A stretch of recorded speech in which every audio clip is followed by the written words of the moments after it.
Hey everyone, in today's video we're taking a look at 8 money traps to avoid in your 20s and early 30s. If you're at university or college or just starting your first full-time job, then you're going through a period in your life where you have a rapid increase in the amount of income that you have, coupled with very low responsibility. And because it's all new to us, we tend to not make the best financial decisions during this period in our life, and it can end up costing us thousands if not millions of dollars by making some of these mistakes. At least some of these will be applicable to every young person out there, so make sure you stick around to the end to learn not only why these are money traps, but how you can overcome them and save yourself thousands. The first money trap to avoid in your 20s and 30s is not investing your money. So many people fall into this trap, and it's by far one of the worst money traps I see young people fall into, and it's that they're not investing their money. They're not allowing their excess cash that's available to them to work for them and grow into more money.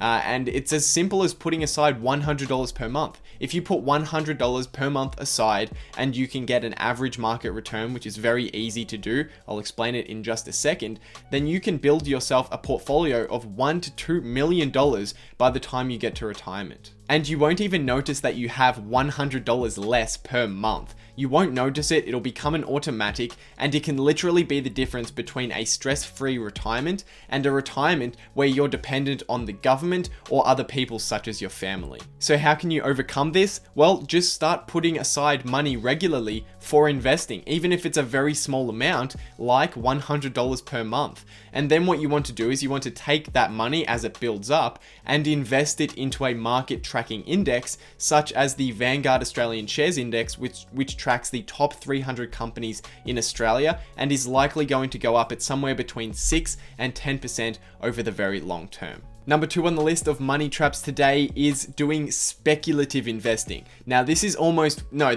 worse than not investing. If you are speculating in the market, you would be better off if you just didn't do it. And by speculating in the market, I'm talking about you out there who's got a little bit of Bitcoin or who's investing in a 1-cent stock on the ASX that's worth $20 million for the entire company. Just don't do it, because it is gambling. And the reason that it's gambling is because even though you might make money today or tomorrow, and maybe you don't lose money for the next few months while you're trying it out and you think it's great because you've made 150% on your investment in just a couple of weeks, the reason why it's not investing and the reason why it's gambling is because you don't know why you made a profit. You can't tell me exactly why you made a profit, and therefore you cannot repeat it consistently over your lifetime. And the result of that is eventually you're going to make an investment and you're going to lose a lot of money and you're going to regret going down that path. So speculative investing is definitely one of the biggest investing or saving or money traps that you can fall into as a young person. So what's the best way to overcome this? Just don't invest in something unless you can answer these 2 questions with confidence. The first question is it a great business that has a competitive advantage and is run by a management team that I trust and that is skillful? And the second question is, do I know how much I should be willing to pay for it based on what I'm expecting to get back over the next 10 years? If you can answer those 2 questions with conviction and with rationale, then you have yourself an investment that is going to be low risk and high return. And that's the kind of investing that I teach on my channel. And that is the only way that you should be going into the market and investing your money. You should not be speculating in things such as cryptocurrencies or some other kind of speculative form of investment. Number 3 on the list is spending money on clothes. Now, this is one I will never understand. I don't know why people spend so much money buying clothes. Seriously, nobody cares what you're wearing. And if someone cares what you're wearing, that is a person whose opinion you should not be listening to. Personally, I just have a bunch of clothes that I've had for a very long time, and they will do me just fine for the foreseeable future.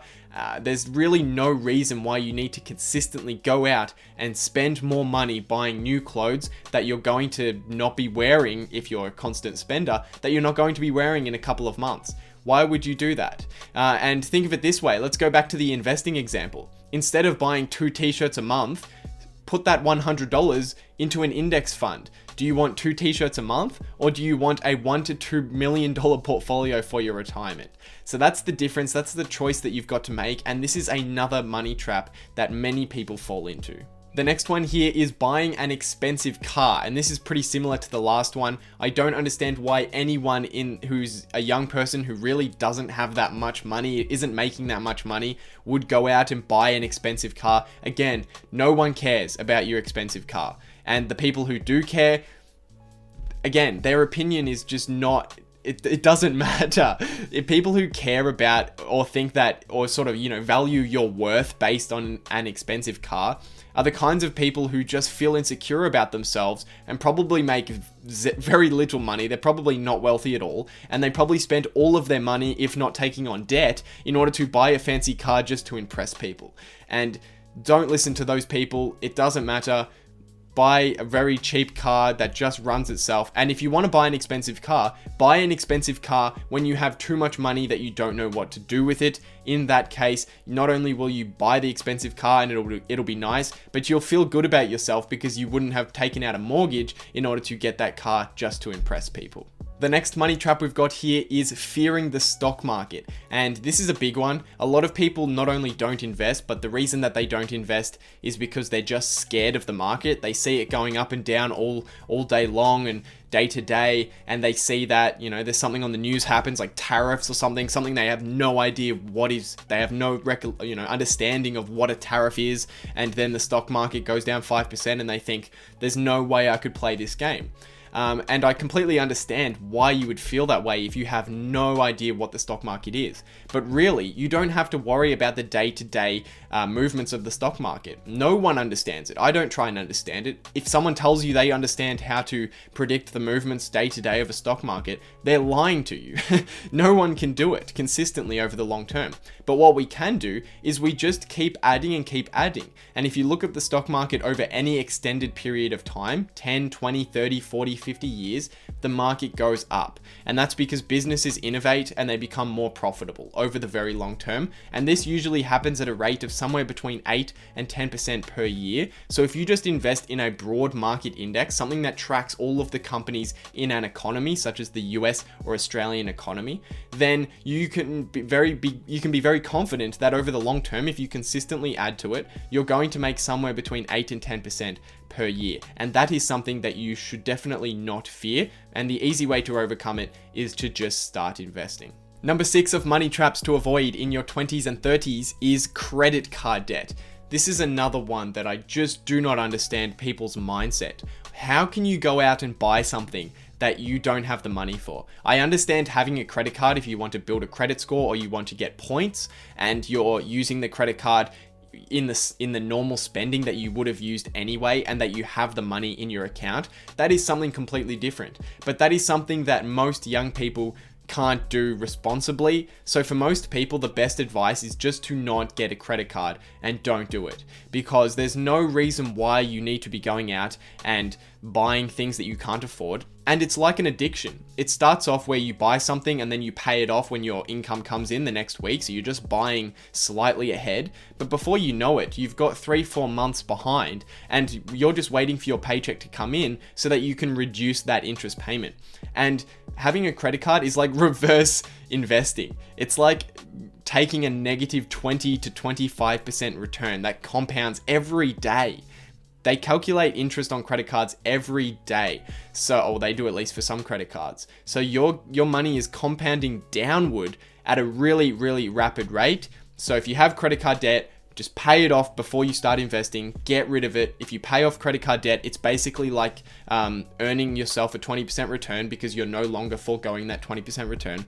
And just don't buy things that you can't afford. And if you can't control yourself, cut your credit card. You don't need it. The second last money trap we've got here today is that assuming every university degree is a good investment. This is a shocking one that I see affecting so many people coming out of high school.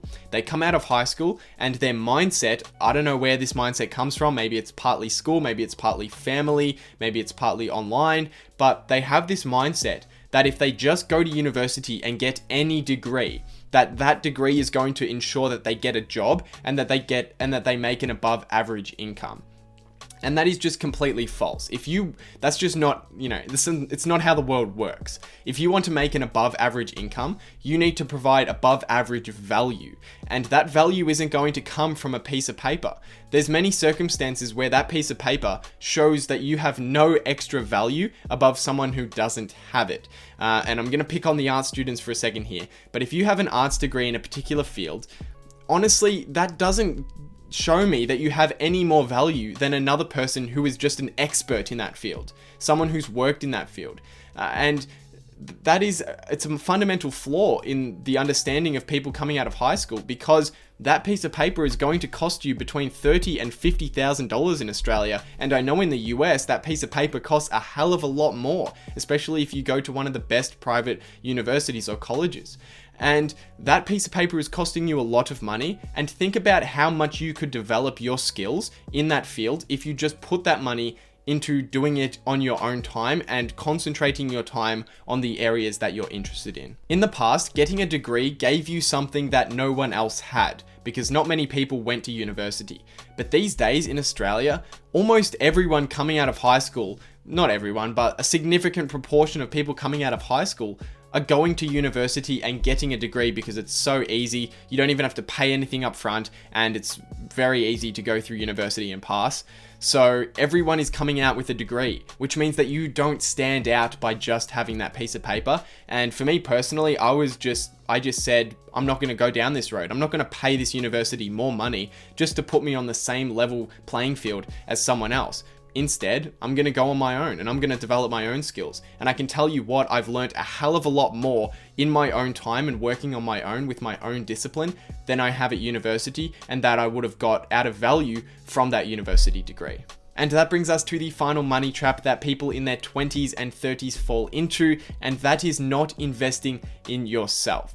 When you're a young person, you have a golden opportunity. You have excess income with very low responsibilities, and you have a lot of time. So what you should be doing is take some of that money, and don't spend it on clothes or a fancy car or whatever the hell you're spending it on. Take some of that money and take some of your time, which you have heaps of. You don't lie to me, you have a lot of time, and start investing in yourself. Build your skill sets, because you'll be surprised at how quickly you can develop a skill in an area if you just focus on it and work on it every day. The effect of it compounds over the long term, and who knows, it may lead to you being able to do something you're much more passionate about than doing something like going the traditional route through university and just getting a 9-to-5 job. For me personally, the best thing I ever did in my life was a few years ago, I decided that I wanted to start going to entrepreneurship and start a business. And I started learning about investing, and I started learning about how to build businesses online.